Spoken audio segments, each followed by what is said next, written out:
अनिल बर्वे यांच्या thank you mister glad ह्या कादंबरीचं कथानक अगदी साधं सरळ आहे. राजमहेंद्री जेलमध्ये आलेल्या एका नक्षलवाद्याच्या आयुष्यातील शेवटचे काही दिवस, बस एवढंच कथानक. पण ह्या कथानकाचा अनुभव मात्र एक सुरी एक पदरी नाही आहे. अस्सलाचा वेध घेणारी ही संस्मरणीय अशी कलाकृती आहे. ग्लॅड साहेबाची बर्लिनला राहत असणारी कन्या जेनिफर आपल्या पहिल्या बाळपणासाठी भारतात येते. तिच्या आगमनामुळे ग्लॅड साहेबामध्ये आमूलाग्र फरक पडतो. दगडाला फुलं फुलतात.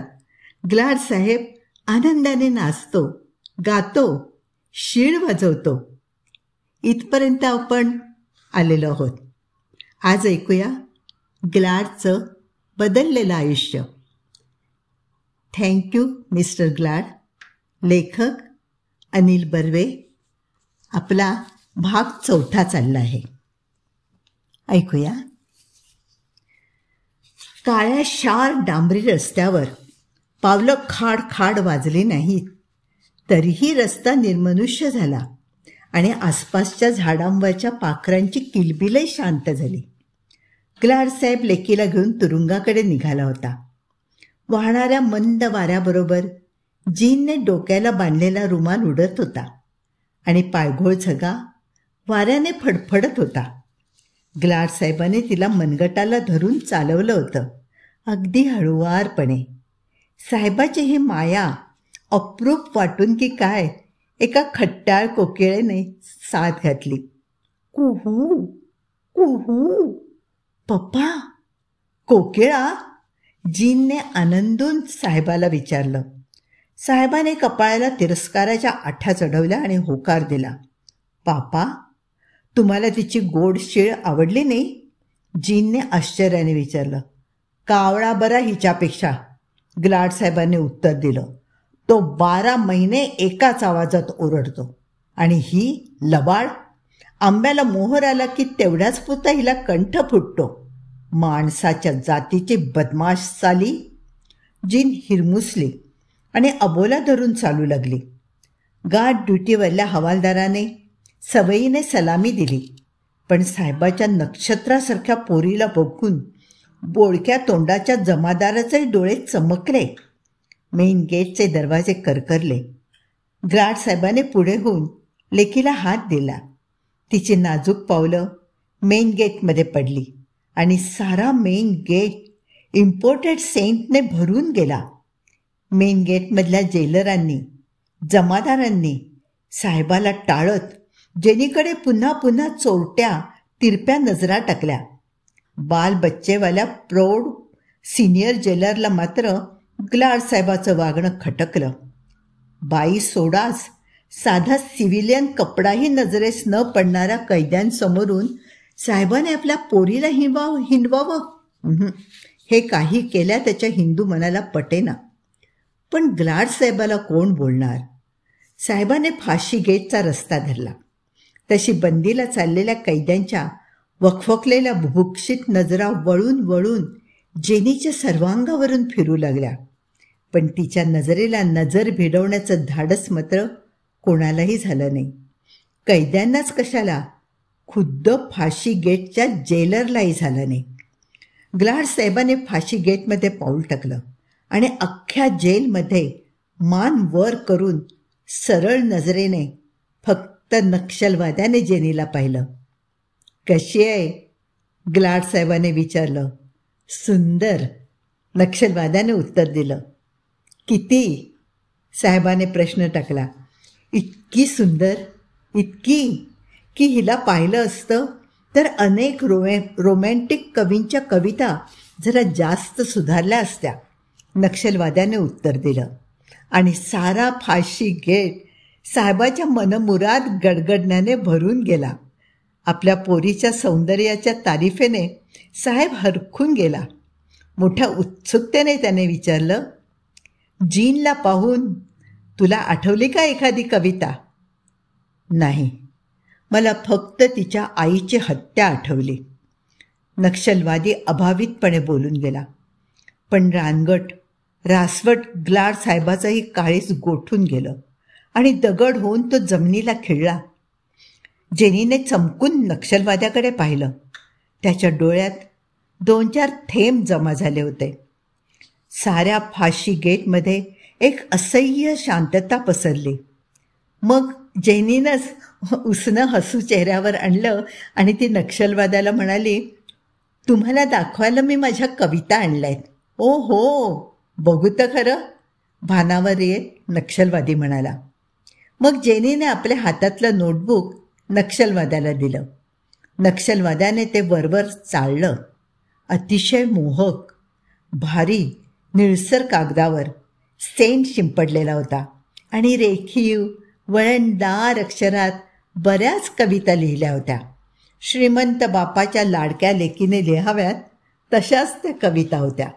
चंद्रताऱ्यांच्या, फुलपाखरांच्या आणि झिजून झिजून गुळगुळीत होऊनही अमर राहिलेल्या प्रेमाच्या. 2-4 कविता वाचून न वाचून जरा वेळाने नक्षलवाद्याने नोटबुक जीनला परत केलं आणि तो म्हणाला, कविता अपुऱ्या आहेत. का म्हणून? लाडीक तक्रारीने जीनने विचारलं. यात अंगाई कुठे? नक्षलवाद्याने उत्तर दिलं. जगातली पहिली कविता स्त्रीच्या तोंडून आली.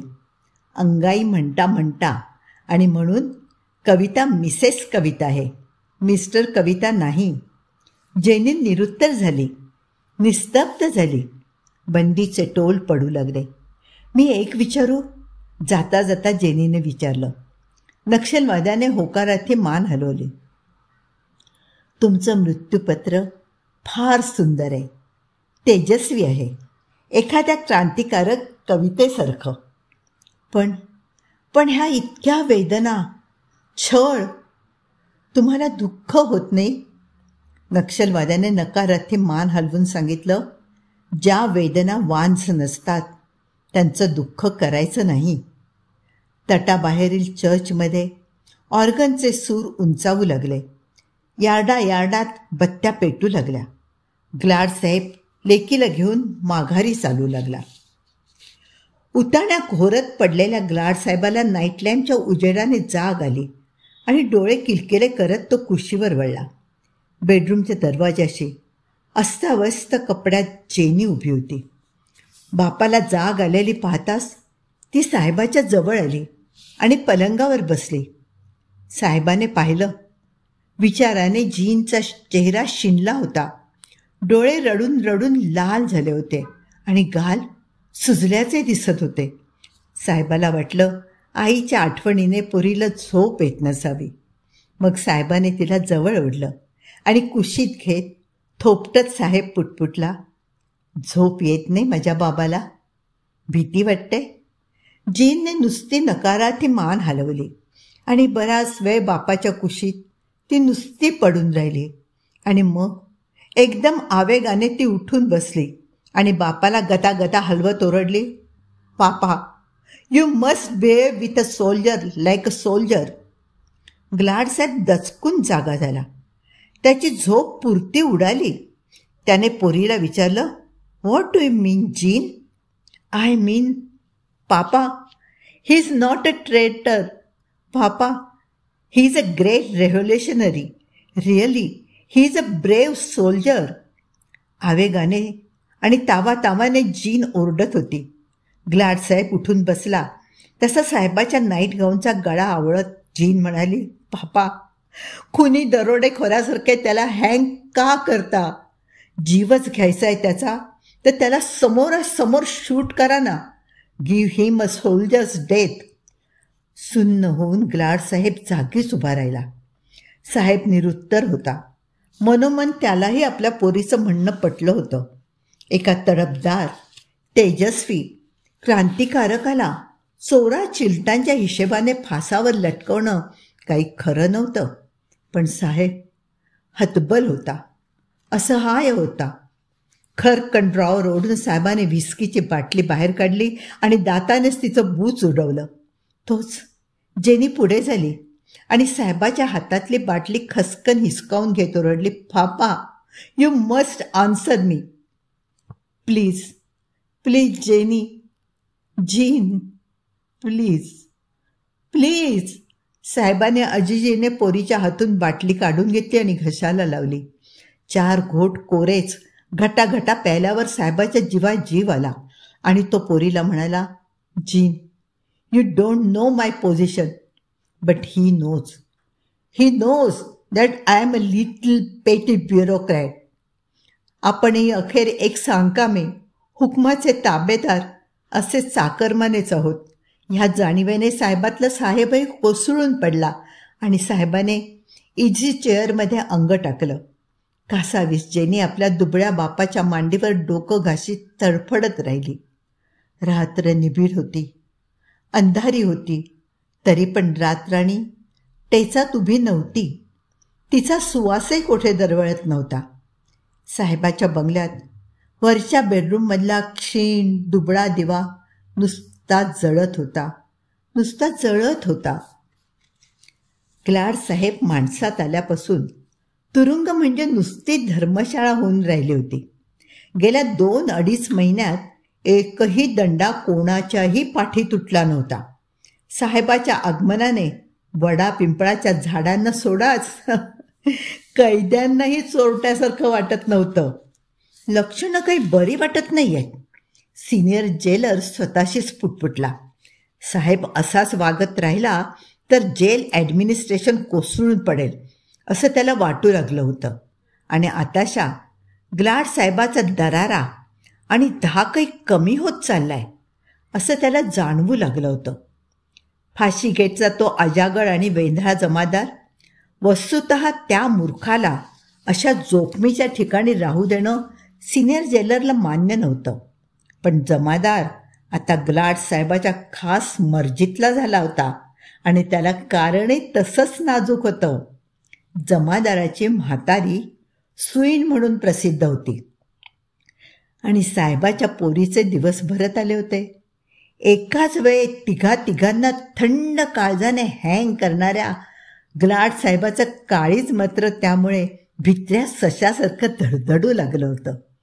डॉक्टरशिवाय त्या म्हातारीने सांगितलेले औषधोपचारही साहेब पोरीवर करत सुटला होता.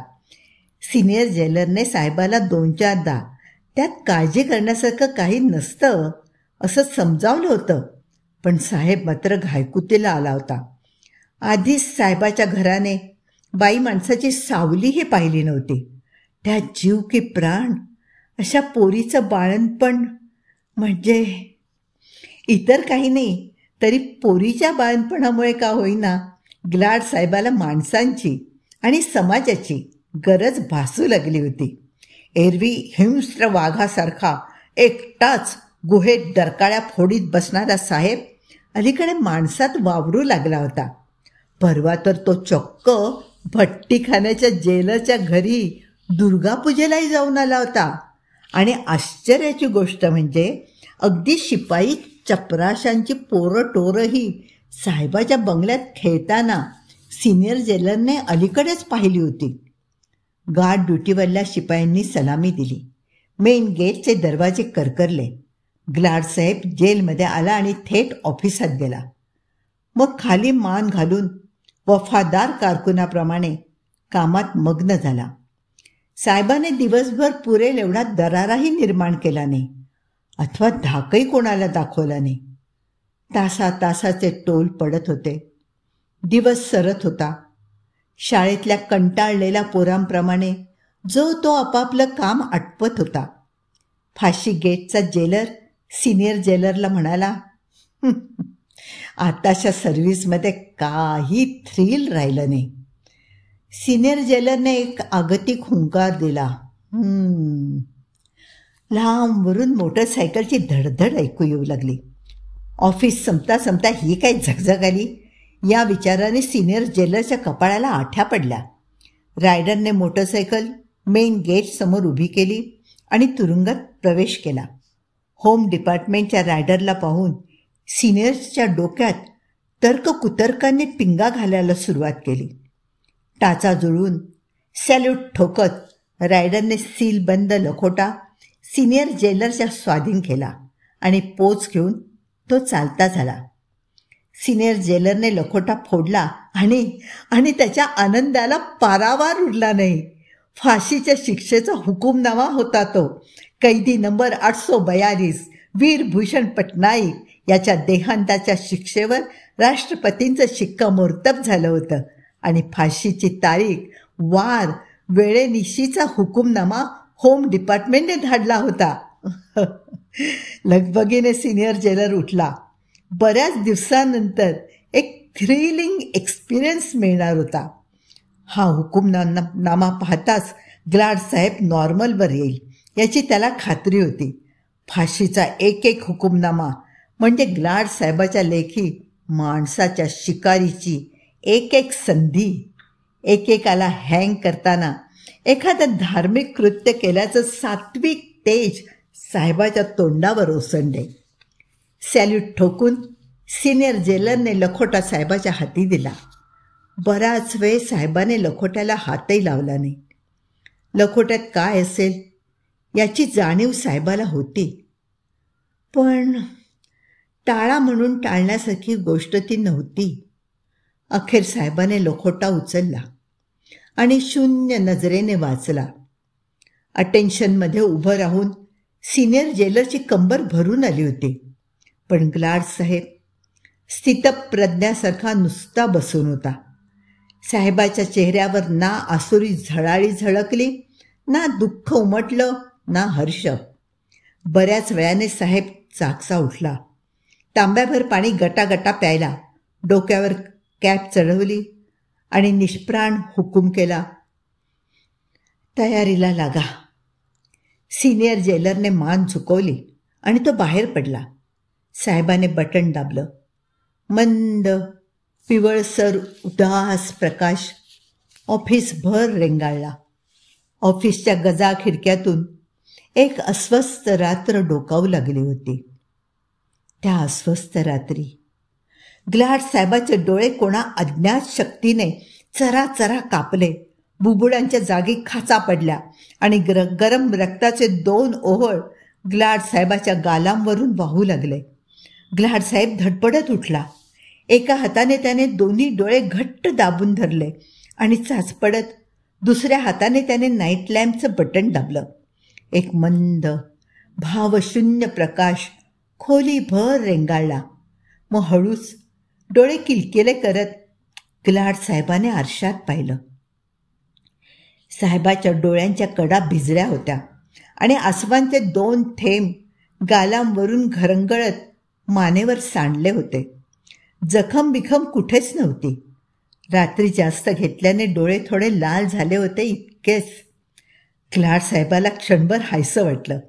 बऱ्याच वर्षांनी, भीतीदायक का होईना, पण त्याला स्वप्न पडलं होतं. मग त्या अनाकलनीय भीतीदायक स्वप्नाचा अन्वयार्थ लावायचा ग्लाड साहेब प्रयत्न करू लागला, पण विचार करूनही साहेबाला अर्थ लागेना.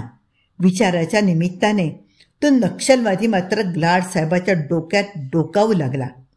तसं अति पिण्याने जड झालेलं डोकं ग्लाड साहेबाने एकवार गदागदा हलवलं आणि खरकन ड्रॉवर ओढून विस्कीच्या बाटलीचं बूच उडवलं. 4 घोट तसेच कोरडे गटागटा पिऊन साहेबाने ड्रॉवर धाडकन बंद केला. लाईट घालवला आणि डोक्यावर ब्लँकेट ओढून घेतलं. साहेब खटल्याला समोर बसला होता. समोरच्या कैद्यांना सोल फाटेपर्यंत बुटाने तुडवत होता. तोच आकाशाला एक मोठा खळगा पडला आणि आकाश निस्तेज झालं. 10 दिशांनी बलदंड काळे ढग घोंघावत राजमहेंद्री जेलवर चालून येऊ लागले. ग्लाड साहेब धडपडत उठला आणि त्याने शिट्टी फुंकली. अलार्मची घंटा घणाणू लागली. हाणत ठोकत कैद्यांना बराकीत बंद केलं जाऊ लागलं. यार्डातून गिनतीचे आकडे ओरडले जाऊ लागले. जेलच्या शिपायांनी जेलच्या तटाभोवती कडं केलं. गार्ड ड्युटीवरल्या हवालदारांनी त्या काळ्या ढगांकडे संगिनी रोखल्या. तरीही 10 दिशांनी कडाडत गरजत काळे ढग तुरुंगावर चालून येत होते. ग्लाड साहेबाने कमरेचा पट्टा अडकवला आणि स्वतः धावत धावत तो मेन गेटच्या दरवाजाच्या बाल्कनीत येऊन उभा राहिला. पण ग्लाड साहेबालाही न जुमानता ढग पुढे पुढेच येत होते. ग्लाड साहेब संतापाने लाल झाला आणि रिव्हॉल्वर रोखून काळ्या ढगांवर त्याने ओपन फायर केला. पण काळ्या ढगांना ना त्याची तमा ना फिकीर. तुरुंगाच्या तटाच्या अगदी जवळ येऊन काळ्या ढगांनी विजांचे लोळ तुरुंगाच्या भिंतीवर फेकायला सुरुवात केली. तटावर आदळणाऱ्या विजांच्या लोळाने तटाचा एक एक चिरा हालू लागला, दुभंगू लागला, कोसळू लागला.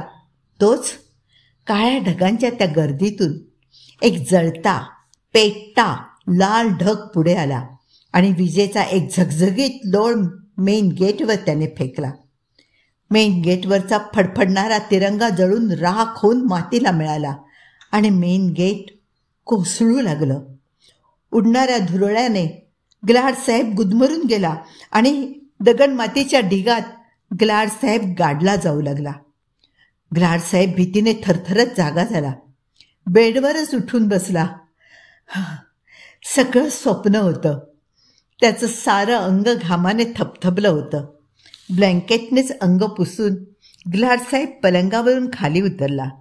नाईट गाऊनचा पट्टा आवळून त्याने वाऱ्यासाठी खिडकी उघडली. बाहेर मुसळधार पाऊस कोसळत होता. विजा लखलखत होत्या. भयाण स्वप्नांनी साहेबाच्या झोपेची अगदीच चाळण उडवली होती. बेडरूममध्ये बसणंही साहेबाला असह्य झालं. मग साहेब व्हरांड्यात आला आणि पावसाचे शिंतोडे खात इझी चेअरमध्ये बसून झोके घेऊ लागला. मरियम बरोबर आल्प्स पर्वताच्या कुशीत पाहिली ती साहेबाची अखेरची स्वप्न. ती स्वप्न गॅस चेंबरमध्ये जळाली आणि साहेबाचा स्वप्नांशी संबंधच तुटला. ग्लाड साहेबाच्या सुडाने भरलेल्या डोळ्यात यायलाही स्वप्न धजावत नसत. गेल्या 25 वर्षात चांगलं किंवा वाईट कोणतंच स्वप्न ग्लाड साहेबाला कधी पडलं नव्हतं. डोळे मिटले की साहेबाला शांत झोप येई. एकाच वेळी तिघांना फासावर चढवूनही घरी येऊन ग्लाड साहेब शांत झोपला होता. पण आज नक्षलवाद्याला फासावर चढवायचं या कल्पनेनेच ग्लाड साहेबाची झोप उडाली होती. विचार करता करता साहेबाने मान टाकली. मोहमयी निळ्या अवकाशात हिरवीगार पृथ्वी मंद गतीने फिरत होती. तोच एक भली मोठी करवत पाजळत नक्षलवादी पुढे आला. त्याने फिरणाऱ्या पृथ्वीला गुडघ्याखाली दाबून धरलं आणि उत्तर ध्रुवापाशी करवत ठेवून पृथ्वीला कापायला सुरुवात केली. ग्लाड साहेबाने त्याचं हे अघोरी कृत्य पाहिलं मात्र आणि ग्लाड साहेब धावत पुढे आला. नक्षलवाद्याचा हात घट्ट पकडीत साहेब किंचाळला, ए कैदी नंबर 842, ये क्या करता है? ग्लाड साहेबाला दूर ढकलत निर्विकार चेहऱ्याने नक्षलवादी म्हणाला, दिसत नाही? आजपर्यंत किती शतकं अन्यायानं जुलमानं माणसं गाडली गेली आहेत. त्यांना बाहेर काढतोय का म्हणून? ग्लाड साहेबाने विचारलं. आज पुनरुत्थानाचा दिवस आहे ना? नक्षलवाद्याने सांगितलं. पुनरुत्थानाचा दिवस? ग्लाड साहेबाचं अंग शहारून गेलं. ग्लाड साहेबाने जागं होत सभोवार पाहिलं. पावसाची झड थांबली होती. सारा समंत तृप्त कृतार्थ दिसत होता. दूरवरच्या चर्चमध्ये पापक्षालनासाठी मंद उदास प्रार्थना ऑर्गनवर आळवल्या जात होत्या. चर्चच्या शिखराकडे थोडा वेळ एकटक ग्लाड साहेबाने पाहिलं आणि काहीतरी निश्चय करून साहेब दिवाणखान्यात आला. जेन, स्वीट जेन, लिटल जेन, जेनी. घर भरून हाका साहेबाने मारल्या, पण जेनीची ओ आली नाही. पोरगी मॉर्निंग वॉकला गेली असेल असं समजून ग्लाड साहेबाने सपाटा सरकवल्या आणि नाईट गाऊनमध्येच रस्ता तुडवायला सुरुवात केली. चर्चच्या दारासमोर ग्लाड साहेब किंचित थबकला. थिजल्या डोळ्यात अपार करुणा आणि पश्चाताप घेऊन शिखराकडे पाहू लागला. गेली 25 वर्ष प्रभूचा धर्माचा आणि चर्चचा साहेबाने केवळ द्वेष आणि तिरस्कारच केला होता. एवढा शक्तिमान प्रभू, पण तोही एका हुकुमशहाच्या तावडीतून मरियमला वाचवू शकला नव्हता. हिटलरच्या गॅस चेंबरमध्ये मरियम बरोबर ग्लाड साहेबाची सर्व श्रद्धा जळून गेली होती. तरी पण आज ग्लाड साहेब प्रभूच्या दारात आला होता. या क्षणाला त्या अज्ञात ईश्वराशिवाय कोणाचाही आधार त्याला नव्हता. ग्लाड साहेबाला चर्चच्या पायऱ्या चढताना पाहून फादरलाही आश्चर्य वाटलं आणि ऑर्गनवरल्या पोराने नकळत स्वर उंचावले. मंद पावलांनी ग्लाड साहेब मदर मेरीच्या स्टॅच्यू पुढे आला आणि मटकन गुडघे टेकवून त्याने मान झुकवली. मागच्या बाकावर बसलेल्या जेनीने आपल्या बापाला गुडघे टेकवताना पाहिलं आणि तिचा जीव कळवळला. अखेर तिचा अडदाण राक्षसासारखा बापही कोणाला तरी शरण गेला तर. ग्लाड साहेब चर्चमधून परत आलेला पाहून खानसाम्याने डायनिंग टेबलवर ब्रेकफास्टची मांडामांड करायला सुरुवात केली. पण ग्लाड साहेबाच्या अन्नावरची वासनाच उडाली होती. समोरच्या डिशला हातही न लावता अनिशेपोटीस ग्लासभर पाणी पिऊन ग्लाड साहेब उठला आणि बेडरूममध्ये गेला. बेडरूमच्या कपाटात ग्लाड साहेबाचा सिव्हिलियन सूट गेली कित्येक वर्ष अनाथासारखा लोंबकळत होता. ब्रशने जरा झटकून साहेबाने सिव्हिलियन सूट अंगावर चढवला आणि jenny, John, sweet gene, little gene, jenny अशा घरभर हाका मारत साहेब खाली उतरला. बापाच्या हाका ऐकताच जडावलेल्या पावलांनीही अल्लड मुलीसारखी दुडू धावत जेनी हॉलमध्ये आली. बापाच्या अंगावर सिव्हिलियन सूट पाहून तिला आश्चर्य वाटलं आणि हसूही फुटलं. टिंगलीच्या सुरात तिने बापाला विचारलं, पापा, मम्मीने तरी तुम्हाला कधी सिव्हिलियन सूटमध्ये पाहिलं होतं का हो? खरं तर महाराचा उल्लेख येताच ग्लाड साहेबाच्या राठ गुबगुबीत अँग्लो इंडियन गालांवर खळी उमटायला हवी होती. तरी पण साहेबाचे गाल तसेच रुसवे राहिले होते, फुगवे राहिले होते. ग्लाड साहेब स्वतःशीच पुटपुटला, माझं मी तरी कुठे पाहिलंय स्वतःला सिव्हिलियन सूटमध्ये. मग त्याने जेनीला विचारलं, जीन, गावात चलतेस? व्हाय नॉट पापा, जेनी उत्तरली. ग्लाड साहेबाने एक्सिलेटरवर साहेबी खाक्यात पाय दाबला आणि चिखल उडवत, खड्डे पाडत झोमणाऱ्या वाऱ्याला न जुमानता जीप भरधाव धावू लागली. वळणावर जीपचा वेग मंदावला. तेव्हा साहेबाने पोरीला विचारलं, जीन बेटा, इंडियन कल्चरची तुला माहिती आहे ना? हां पापा. अँग्लो इंडियन असलो तरी आपण इंडियन आहोत ना पापा. शाळेत इंडियन कल्चर हा विषयच घेतला होता मी, जीन म्हणाली.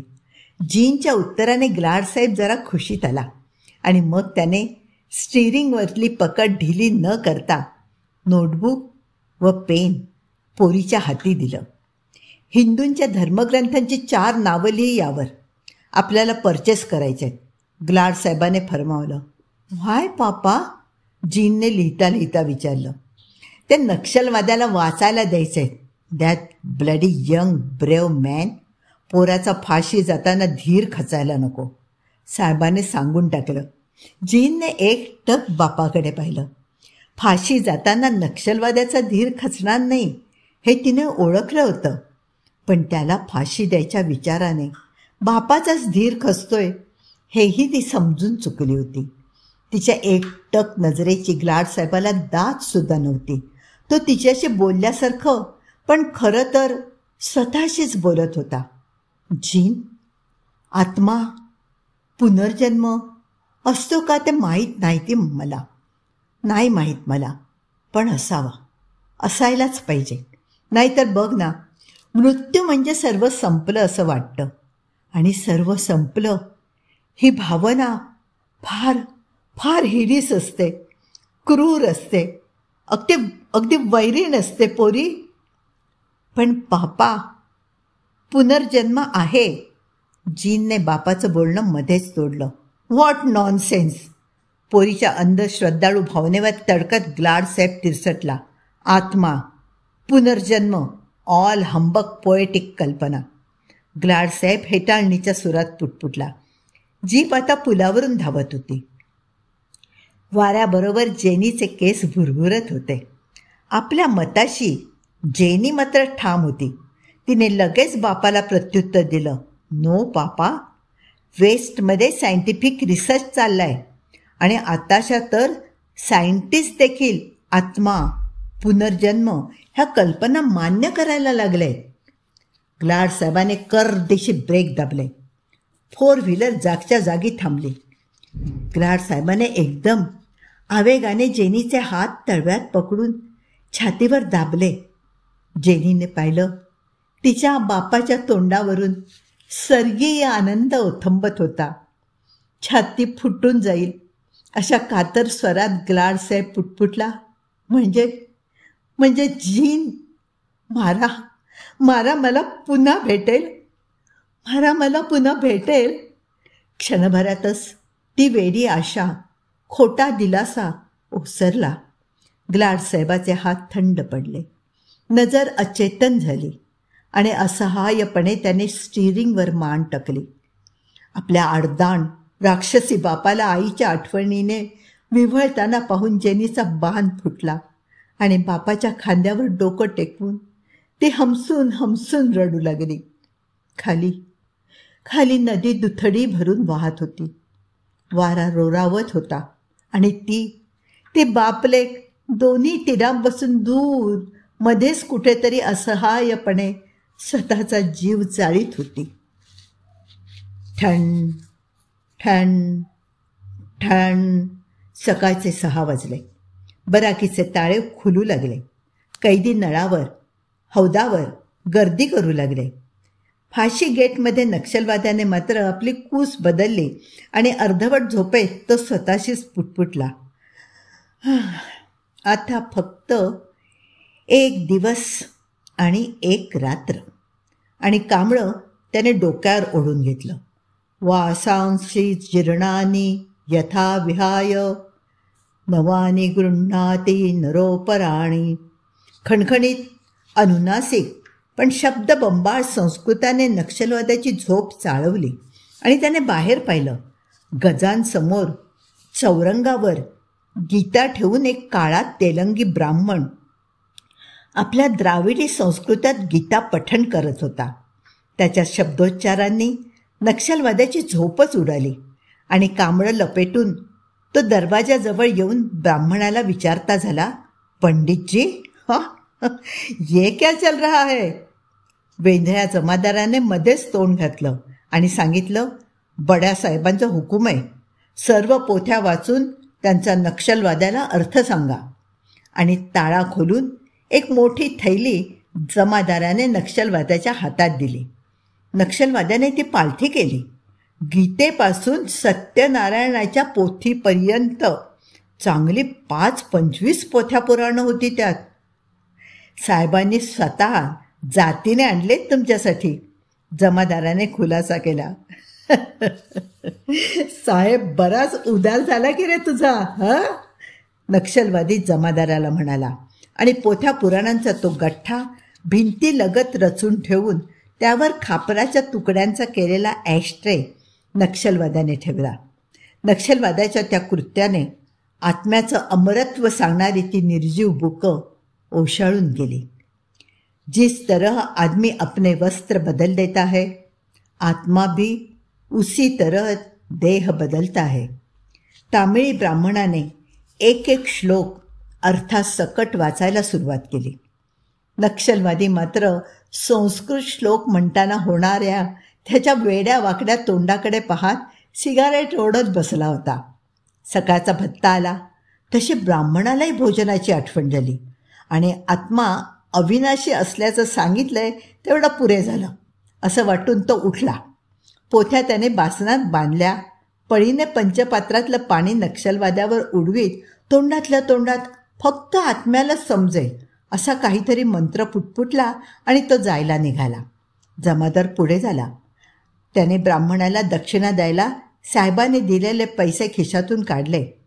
जमादारासारख्या हलक्या वर्णात जन्माला आलेल्या आत्म्याकडून दुरूनच स्पर्शही न करता ओंजळीत दक्षिणा घेऊन ब्राह्मण तिथून निघाला. त्या दशग्रंथी ब्राह्मणाला मेन गेटमधून बाहेर पडताना ग्लाडसाहेबाने पाहिलं आणि आता तरी आत्मा अविनाशी असल्याची नक्षलवाद्याची खात्री पटली असेल अशी समजूत करून साहेबाने टिफिनला हात घातला. अन्नावरची नक्षलवाद्याची वासनाच उडाली होती, पण आलेला भत्ता तो परत पाठवित नसे. 2 घास स्वतः खाऊन बाकी तो वेड्या कैद्याला दे किंवा डबा आला नाहीचं निमित्त करून वेंधळा जमादार त्यावर उभा आडवा हात मारी. आत्ताही भत्ता आला तेव्हा नक्षलवाद्याने जमादाराला हाक मारली, जमादार साहब, आज कुछ भोजन प्रबंध है या नहीं? हं? ओशाळ हसत जमादार कोठडीशी आला आणि आणखीनच ओशाळत म्हणाला, आजकल बच्चे भी शैतान हुए हैं. कई बार उनसे कहा कि है भाई सरकारी आदमी हूँ मैं, कैदी खाना अच्छा नहीं, पर बेटे सुनते ही नहीं. मैं आया इधर तो वो चले उधर, खाना तो भी कौन लाएगा. घास तोंडात असतानाही सफाईदार लष्करी हिंदीत जमादार आपली अडचण सांगत होता, पण त्याची खरी अडचण नक्षलवाद्यापासून लपून नव्हती. तेवढंच एक वेळचं जेवण सुटतं. दारिद्र्यातून सुटणारा विचार नक्षलवाद्याला परका नव्हता. सो तो कहानी पुरानी है मगर नुस्खा नया. तब मैं अपनी डिवीजन लेकर एबिसिनिया में रोमेल से लड़ रहा था. खाता खाता रंगात येऊन युद्धात झालेल्या आपल्या उपासमारीचं रोमांचक वर्णन जमादाराने सांगायला सुरुवात केली. नक्षलवाद्याने चला आता 2 तासांची चिंता नाही या खात्रीने त्याच्या गप्पात मन घातलं. तोच एकाएकी तोंडातला घास घशाखाली ढकलत जमादार धडपडत उभा राहिला आणि नक्षलवाद्याला पायानेच ढोसत पुटपुटला, अंदर अंदर अंदर, बेबी मेमसाब आता है. मग आधी मंद सुवास दरवळला. वाऱ्याची एक झुळूक आली. पाठोपाठ जडावलेल्या पावलांनी बड्या साहेबाची नक्षत्रासारखी बेटी आली. तिच्या एका हातात फुलं होती आणि दुसऱ्या हातात छोटीशी डिश होती. नक्षलवाद्याच्या कोठडीशी येऊन ती क्षणभर नुसती उभी राहिली. मग हातातली फुलं देत त्याला म्हणाली, पापांच्या परमिशनने तुला अखेरची भेटायला आले. बरं झालं. उद्या तुझ्या पापांनी परमिशन दिली असती ना तरी तुला भेटता आलं नसतं. नक्षलवाद्याने हसून उत्तर दिलं. मृत्यूच्या सावलीतलं ते नक्षलवाद्याचं हास्य जेनीच्या काळजात पुन्हा ठसून गेलं.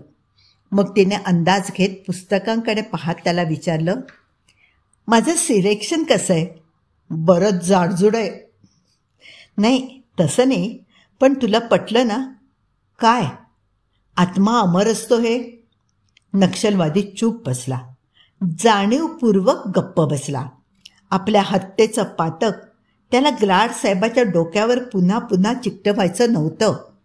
आत्म्याच्या अमरत्वाने त्याच्या मृत्यूपासून नामानिराळं राहायचं, त्या बाप लेकीला मिळणारं सुख त्याला हिरावायचं नव्हतं. त्याच्या गप्प बसण्याने जेनीला मात्र वाटलं, चला अखेर ह्यालाही पटलं तर. मग तिने हातातली डिश पुढे केली. वेंधळ्या जमादाराने नजर डिशकडे ठेवत ताला खोलला. नक्षलवाद्याने डिश हातात घेत विचारलं, काय? काहीतरी स्वीट आहे. बरं झालं, मरणाआधी गोड तोंडाने जगाचा निरोप घेता येईल, नक्षलवादी म्हणाला आणि त्याने ती डिश पुस्तकांवर ठेवून दिली. जमादाराने दरवाजा पुन्हा बंद केला. बराच वेळ पुन्हा नुसता शांत गेला वेळ आणि एकदम कातरत जेनीने नक्षलवाद्याला विचारलं, तुला मी आवडते का रे? तू कोणाला आवडणार नाहीस? माझं एक ऐकशील? काय? उद्या तू तू तू तू तू फक्त 15 दिवस फक्त 15 दिवस थांबून राहा. पुन्हा जन्म घेशील तो माझ्या पोटी घे. नक्षलवाद्याने चमकून जेनीकडे पाहिलं. तिच्या डोळ्यात पाणी तरळत होतं. मला तुझ्यासारखा मुलगा पाहिजे, तुझ्यासारखा, शूर आणि कवीही. फक्त 15 दिवस थांबशील ना, थांबशील? नक्षलवाद्याने मान खाली घातली. काय बोलावं तेच त्याला सुचेना. त्याच्यातल्या प्रखर बुद्धिवादी जेनीच्या भावनांपुढे निष्प्रभ होऊन गेला. त्याने काहीच उत्तर दिलं नाही. तेव्हा जेनीने दोन्ही तळव्यांनी त्याचा चेहरा वर उचलत पुन्हा काकुळतीला येऊन विचारलं, मी तुला आवडते ना रे? हं, आवडते ना? येशील ना माझ्या पोटी? येशील ना? नक्षलवाद्याची छाती भरून आली. त्याच्या तोंडून श्वासही फुटेना. मग त्याने नुसती होकारार्थी मान हलवली. तसं जेनीने एकदम त्याला जवळ ओढलं आणि त्याचं डोकं आपल्या छातीत खुपसून घेऊन तानुल्या बाळाचे घ्यावे तसे त्याच्या कपाळचे पटापट मुके घेतले आणि ती पुन्हा पुन्हा पुटपुटली. वाट बघते राजा, तुझी वाट बघते, वाट बघते तुझी. हं, येशील ना? उन्हे उतरणीला लागली होती. सावल्या लांबू लागल्या होत्या. बंदीची वेळ आली होती. एकदा बंदी होऊन 6चे टोल पडले की ग्लाड साहेब निघायला हवं होतं. फाशीची पूर्वतयारी तपासायला पाहिजे होती. सुरक्षिततेची सर्व काळजी डोळ्यात तेल घालून घ्यायला हवी होती. ऑर्डरलीने साहेबाचा पोशाख काढून समोर ठेवला आणि बूट चकचकीत करायला सुरुवात केली. ग्लाड साहेब उठला. आता पावे तो त्याने स्वतःला सावरलं होतं. मनक्षोभ संपवला होता. नेहमीच्याच थंड रक्ताने आणखीन एकाला फासाला टांगायला तो पूर्ण तयार झाला होता. खटकन ड्रॉवर उघडून त्याने व्हिस्कीची बाटली बाहेर काढली. 4 घोट कोरडेच गटागटा घेतले. तोच फोन खणखणला. खणखणणाऱ्या फोनकडे पाहत बराच वेळ ग्लाडसाहेब बसून राहिला. निदान हा तरी फोन फाशी कॅन्सल झाल्याचा असावा असं त्याला वाटलं. त्याच्या कारकिर्दीत एका बड्या पुढाऱ्याला 9 आदिवासींना जिवंत जाळल्याबद्दल 4 वेळा फाशीची शिक्षा झाली होती. पण तो एक बडा पुढारी असल्याने फाशीच्या आदल्या रात्रीच त्याची शिक्षा रद्द झाली होती. इतकंच नव्हे तर 2 वर्षांनी त्याला सोडूनही देण्यात आलं होतं. जर एका नरपशूची फाशी रद्द होऊ शकते तर एका तरुण, बुद्धिमान, क्रांतिकारकाची शिक्षा रद्द व्हायला काय हरकत होती? ग्लाड साहेबाने फोन उचलला. सिनियर जेलर बोलत होता. सर, कैदी नंबर 738. कोण? ग्लाड साहेबाने विचारलं. सर, तो फाशी गेटचा वेडा कैदी. आज दुपारी तो जो झोपला तो उठलाच नाही. झोपेतच मेला असावा. असेल. तसाच राहू दे. मी येतोय. ग्लाड साहेबाने हुकूम फरमावला. ऑर्डरलीने साहेबाच्या पायात बूट चढवले. सूर्य अस्ताला चालला होता. आकाश शेंद्री झालं होतं. संपूर्ण तुरुंगावर मृत्यूचं सावट पसरू लागलं होतं. तुरुंगाच्या दगडी भिंती नुसत्या अंधाराचं रूप धारण करू लागल्या होत्या. पाखरांची किलबिल एकदम शांत झाली. रस्ता निर्मनुष्य झाला. काळ्या शार डांबरी रस्त्यावर पावलं खाड खाड वाजू लागली. गार्ड ड्युटीवरले हवालदार अटेन्शनमध्ये उभे राहिले. ग्लाड साहेब तुरुंगाकडे चालला होता. ग्लाड साहेबाने फाशी गेटमध्ये पाऊल टाकलं. समोरच्या साऱ्या कोठड्या अगदी मोकळ्या माणसाच्या निष्प्राण कुडीप्रमाणे अचेतन होऊन पडल्या होत्या. केवळ एकाच कोठडीत दिवा लुकलुकत होता. नक्षलवादी मात्र त्या मिणमिणत्या उजेडात लिहित बसला होता आणि दुसऱ्या कोठडीत त्या वेड्या कैद्याचा निष्प्राण देह. साहेबाच्या डोक्यात विचार आला. उद्या रात्री संपूर्ण फाशी गेटमध्ये अंधार असेल. पुन्हा या फाशी गेटमध्ये कोणीही फाशीची शिक्षा लागून येऊ नये. पुन्हा या फाशी गेटमध्ये विझण्यासाठी दिवे पेटू नयेत. ग्लाड साहेबांना आलेला पाहताच फाशी गेटचा वेंधळा जमादार, जेलर आणि सिनियर जेलर पुढे सरसावले. साहेबाला सलाम ठोकून जमादार सांगू लागला. साहेब, सकाळचा भत्ता खाल्ल्यानंतर वेडा कैदी जो झोपला ना तो उठलाच नाही. संशयाला म्हणून मगाशी आत जाऊन त्याला पाहिलं तो मेलेला. आरेमोने तपासलं? ग्लाड साहेबाने प्रश्न केला. नो सर, आज सकाळीच भाऊ आजारी असल्याची तार आली आहे असं सांगून आणि लिव्ह ॲप्लिकेशन टाकून आरएमओ निघून गेले. सिनियर जेलरने उत्तर दिलं. गांडू साला, ग्लाड साहेब उद्वेगाने बोलला. या आरएमओची सवयच आहे. नेमका फाशीच्या दिवशी काहीतरी निमित्त काढून लिव्ह ॲप्लिकेशन टाकून चालता होतो.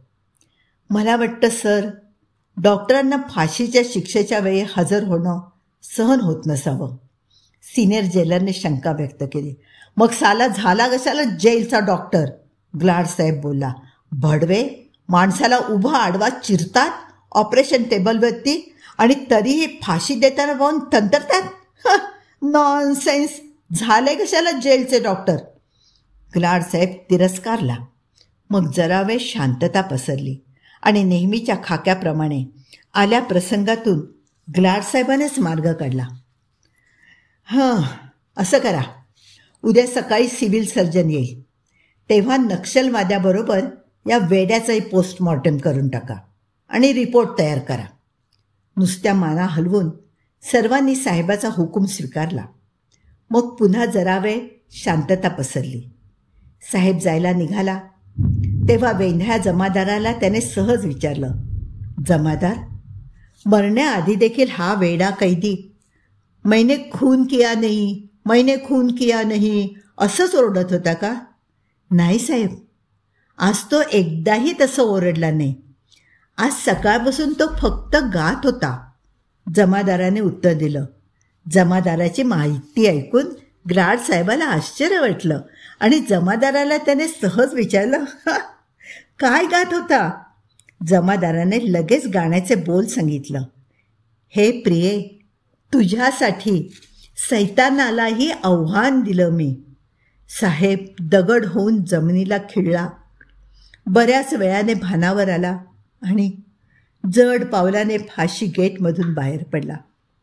एव्हाना रात किड्यांची किरकिर सुरू झाली होती. आज आपण थांबूया इथे. उद्या कादंबरी संपेल. उद्याचा भाग चुकवू नका. भेटू पुन्हा.